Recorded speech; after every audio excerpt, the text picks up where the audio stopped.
Welcome back to your BeTerrific live continuing coverage of the 2015 New York International Auto Show here at the Jacob K. Javits Center in New York City. I'm Michael Artsis. Thanks so much for watching. It's so exciting here. We just got so much going on. I've got Jim Morrison from Jeep here. Jim, I got to tell you, I'm a Jeep fan. My first car was a Wrangler. Liked the Wrangler a lot. Beat the car up really hard. I tell a funny story about how the one thing about a Wrangler that was super cool is you got to literally take everything, the carpets, everything out and hose it down. It had a plug in the floor, the whole deal. The one bad thing was I got pulled over by the police one night in a gas station, and they literally ripped the carpets out of the car, said, "Oh, we didn't find anything, have a nice night," and left the whole inside of the Jeep sitting on the pavement in the gas station. My other funny story is Cherokees were so hot in the 80s. I went to my friend Handsome Jarrett, the viewers know him. I went to his birthday party in New York City at a place called Hackers, Hitters, and Hoops. They caravan with like 5 Cherokees into the city, full of kids. We sat in the trunks. Back then you could get away with that, right? And one of the Cherokees was stolen. They were so popular, it was stolen not from the street, from a parking garage. And so like we had to then cram into the rest of the Cherokees, and it was like unbelievable. It was a caravan of Cherokees.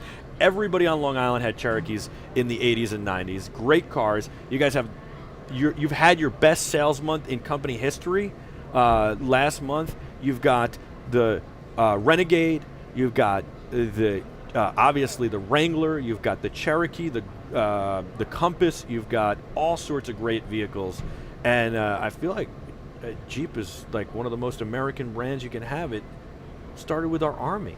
Yeah, you know, there's a lot going on at Jeep, and those are great stories, and it's nice to have the memories, you know, because the Wrangler, we really are not, going to ever move away from, what a Wrangler means, and it's great to have that, that passion and that memory, because it is the coolest vehicle in the world, and to be able to take the doors off, the top off, the carpets out of it, hose it off. It's the only vehicle that can do that. That's why I wanted the Wrangler. I thought it was the coolest vehicle ever, and I just wanted it. I had the big wheels, and I had the grill, the brush guard on the front. I had the Nerf bars. I had the fog lamps. Then I had aftermarket lights put on. I had the light bar on top, and I had the rag top. Then I had the hard top. Then I had the bikini top, and I had the sound bar. And then I went crazy. I went to a place in the city called Ultrasmith. I worked all summer, saved up every dollar, and I put in a Dyne audio amp, kicker in the trunk, the little trunk. All right.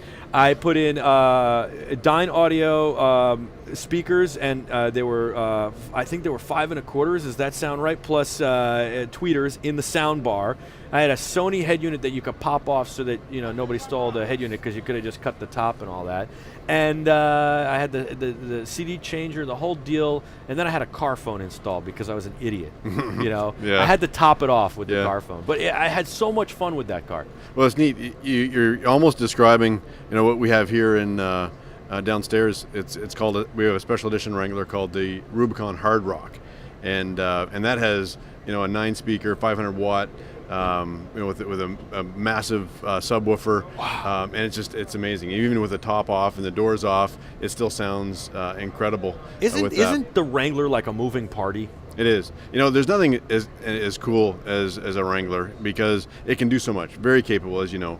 I just came from Moab, the Easter Jeep Safari out there, and Wranglers have basically taken over the city of Moab, with all the off-road trails there, and it is actually just a whole moving party from one place in Moab to the next, with the Wranglers off-road as the star. The only thing I didn't like about my Wrangler, and I have the scar still to prove it on my finger, is the mirrors used to fold down at like 60. They just go, and they were on ball bearings. You tighten them with Allen wrenches. I was tightening them once, and the mirror cracked in my hand. Oh, that's not good. Yeah. So have we improved on the mirrors? Yes, in fact, back in 2011, we actually even made them power mirrors. So, wow. the doors still come off but the you have to undo the little power connection. And you guys have electric windows. We too. do too. Yeah, Power windows I love now that. too. Yeah. Very, very cool. I like the Rubicon. I like also that you've extended the Wrangler base. Yes. Makes with a 4-door. Yeah, makes it 4-door. Also makes it a little bit more stable. A very cool car. All right, tell me about the Cherokee. I'll tell you. You want to know a story about a Cherokee too? We land in Dallas to cover the Super Bowl, and they have this crazy ice storm. And in Dallas, I don't know if they don't know how to take care of the roads or they just don't take care of the roads. But literally, the roads are a sheet of ice. And so we upgrade to an SUV. It wasn't supposed to be. It was an ice storm. Wasn't supposed to be. And Donald Strickland, New York Jet player at the time, we're riding with him, and I'm driving down this road freaking out like it's a sheet. The highway is a sheet of ice. And we're in a Grand Cherokee, and it got us there, no problem. But I'm freaking out. I'm like, I can't be the one who gets Donald Strickland into an accident. Yes, that would be bad. You know, Grand Cherokee, we do really well here in New York with Grand Cherokee. It's the number one selling. On a sheet of ice, I'm telling you, this thing had amazing, no problems. Yes, it's one the NEPA folks have made it the official vehicle of winter. It should be. It was like a Zamboni for 4 years running, and wow. it is. I'm sure, the best winter vehicle on the planet, because it's got a snow mode. You put the 4-wheel drive into snow mode, it completely balances the torque distribution of the 4x4 system, and you just drive around like it's day. And it's very confident inspiring, and it's a really good 4x4, and people here in New York like them because they're great luxury cars too. So a great combination of luxury and capability. A guy who works in my building has an SRT8. Yes. Cherokee. It's amazing. The Grand Cherokee's come so far though, especially technologically, since the days of like from the movie What About Bob, right? You remember that wooden paneled Cherokee? That's really like the first American SUV. That and maybe like the Chevrolet Suburban. But really, I think this is the first SUV because the Suburban was really a truck. It is, yes. And this was the first SUV. I think my grandfather drove a Jeep in World War II, and like it's all the way to today. We're still driving Jeeps. It's so cool. And I think that's where the Renegade kind of goes. The Renegade kind of reminds me a little bit between a Cherokee and an Army Jeep kind of Wrangler kind of vehicle. It is, it's a good combination of what the Jeep brand represents. It's very recognizable as a Jeep. The 7-slot grille, the round headlights, as you talked about, the trapezoidal wheel openings. You can tell that's a Jeep from any angle at any distance, like you can a Wrangler. And that's, really nice with what we've done with the new Renegade. A vehicle that gets 31 miles per gallon, great in the city. You can park it anywhere. And it's a really nice new Jeep, nice addition to the lineup. It's got some crazy features, like it's got this panoramic moonroof, right? Yes, My Sky we call that. My Sky. They come right out. You can take the first panel out, you can take the second panel out, and it opens it up almost like a Wrangler again, full open air freedom. Wow. And then what's great about all the cars is how far they've come in innovation as far as safety goes. Yes. From the brakes to the crumple zones to the all the innovation in the cars as far as the mirrors and the lane changing and all this stuff. Can you talk about some of these safety features? Well, a couple of safety features that we really like are blind spot and cross path detection. So the mirror will let you know, bing, if somebody's in your blind spot. We've got that available on the Grand Cherokee, the Cherokee, and even now all the way to the Renegade. We've got adaptive cruise control with brake assist. So, there's a sensor that will actually... This is amazing to me. This is a very popular thing here right now. And yes. I think it's great, but do people use cruise control? I think I've used it like 5 times in my life. I personally don't use cruise control, but the adaptive cruise control is really nice because it lets the Jeep adapt to the speed of the traffic ahead of you. And then the nice thing is it uses that same technology as crash avoidance. So it knows that if something's slowing down in front of you way faster than you haven't paid enough attention to it, it'll actually stop the Jeep and help save the crash. And what, it's interesting because I was actually distracted by a Wrangler the other day and looking at the wheels in a Wrangler and I didn't know that it would ever save me, but I came around the corner in the Cherokee I was driving, and it applied the brakes and stopped. And I thought, oh wow, this is really cool technology. It saved me from a lot of paperwork and a lot of embarrassment with crunching the car in front of me. So it's nice when it pays off, but it's really good technology, and that's again available across a lot of Jeeps in our range. So it's good technology. How'd you get into the car business? I feel like you had a love of cars growing up. Is that true? I did. I actually started out in the car business, selling cars. Back in the 80s. At a Chrysler dealership, and just kind of proceeded through that, and it's been part of my life. I started working in the car business, and 20 years later, here I am.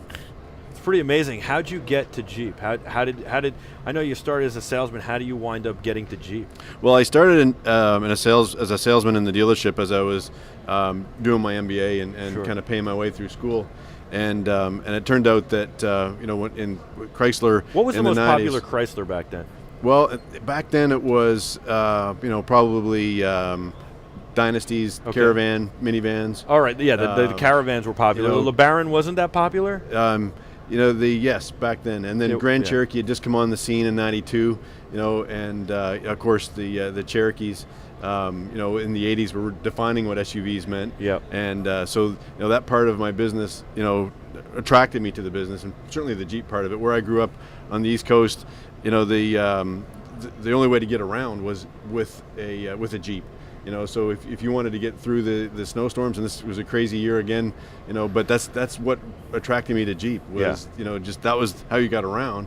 And so it's been neat. I've just kind of progressed through that. I got, hired by Chrysler in the 90s and kept getting attracted to the Jeep part of the business. And, I've been at Jeep here now for just over 5 years. Wow, very, very cool.